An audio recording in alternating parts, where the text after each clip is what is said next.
Roger Waters just shared something he's kept hidden for 80 years. In his upcoming memoir, Love and Truth, the Pink Floyd mastermind finally opens up about the quirky, tender, and hilarious moments that shaped the man behind the music. What he reveals about his pet duck Donald will surprise you. The activist teenager nobody knew. At just 15, Waters was already leading Cambridge's youth campaign for nuclear disarmament, designing protest posters and organizing rallies.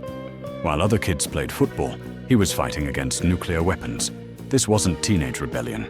It was the birth of the political fire that would fuel every Pink Floyd concept album. The architecture student who almost wasn't a musician. At Regent Street Polytechnic, Waters was studying to be an architect when he met Nick Mason and Rick Wright. Waters jokes he spent his entire student grant on bass guitars while Mason blew his own curry.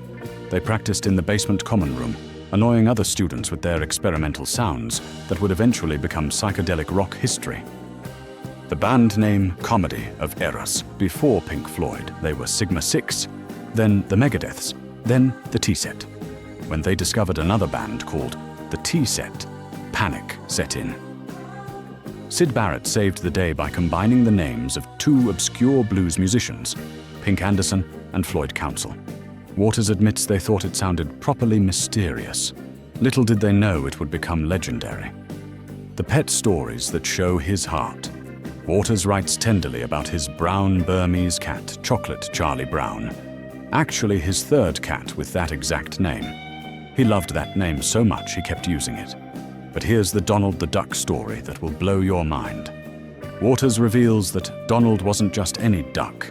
He was a rescue duck who had learned to respond to Pink Floyd music. Whenever Waters played bass at home, Donald would waddle over and sit by the amplifier, almost like he was listening.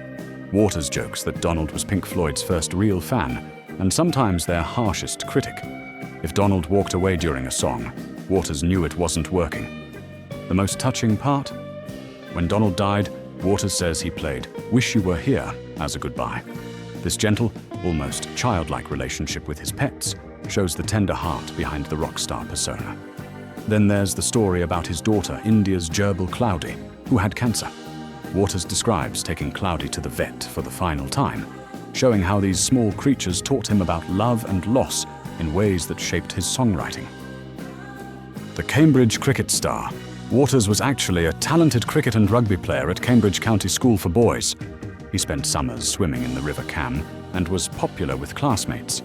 This athletic social side completely contradicts his later image as the brooding, isolated rock genius. His teammates had no idea they were playing sports with a future rock legend. Before stadium shows, Pink Floyd played student parties for beer money. Waters recalls one gig where they had to stop mid-song because someone's parents came home unexpectedly.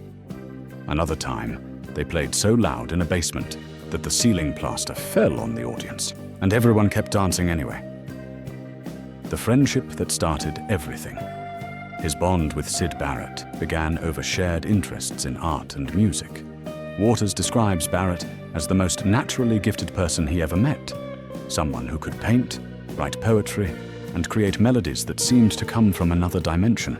Their friendship was built on motorbike rides around Cambridge, late-night conversations about changing the world through creativity. Waters reveals his fierce protectiveness over Pink Floyd's legacy stems from watching Barrett's creative genius and wanting to preserve what they'd built together. This explains his later battles over the band's direction and name. It wasn't ego, it was love for what they'd created. The tender father moments.